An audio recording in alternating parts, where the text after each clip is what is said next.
Now, I'm very excited about this. I've wanted one of these for a very long time, and I saw this on special offer and I just couldn't resist it.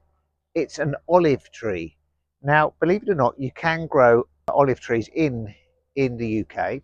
You probably won't get any or many olives, but they are surprisingly frost hardy. They'll go down, once they get a fair size, they'll go down to -10. If you've got a smaller one than this, -5, you really want to think about protecting it.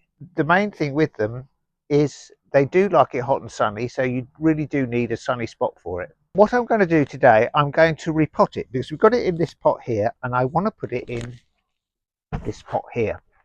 Now, the thing is with olives, they really must have good drainage. The thing they hate doing is sitting in water or having a heavy soil where they can't get the water to go through them. Drainage is really important. In order to get your drainage, what you're going to need is this. It's John Innes number 3 compost, and I'm going to mix this with some ordinary compost, some ordinary potting compost, also some horticultural grit. The mix is going to be roughly a third of each, so you'll have a third of this, a third of this, and a third of grit. The most important thing is drainage for these, and I've drilled some holes in the bottom of this pot. But if I was to have the pot on the patio like that, it'd be more difficult for it to drain. You can get dirt come through the holes and block the holes up underneath.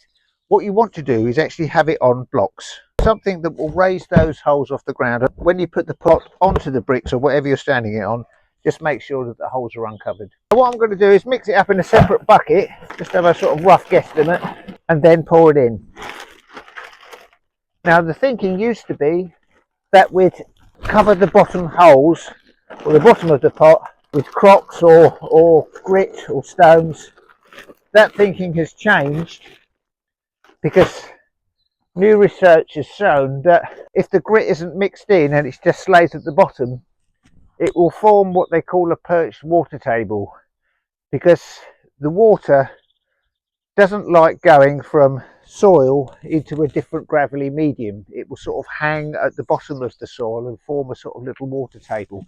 So the grit has to be mixed in, and I always mix the grit thoroughly in with the soil and have that as a mix in the pot. So just make sure it's thoroughly mixed in. What you want is a really good mix like that, so it's plenty of drainage. I haven't put anything over the holes. If you've got something that slugs like hostas or something like that, you can put a mesh over the holes, but I'm not going to bother with this because they're not really going to be interested in eating an olive. Now comes the tricky part of getting it out of the pot.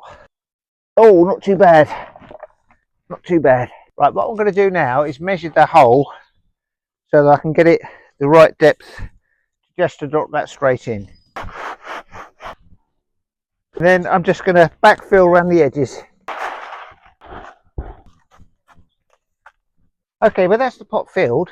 What can happen when you water big areas like this on a patio, this soil can splash up onto the trunk or onto you or onto the ground, and the top layer, if it's sunny, will very quickly evaporate.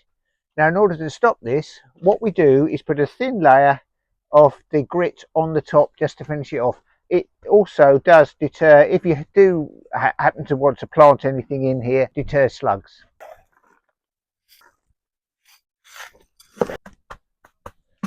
Done.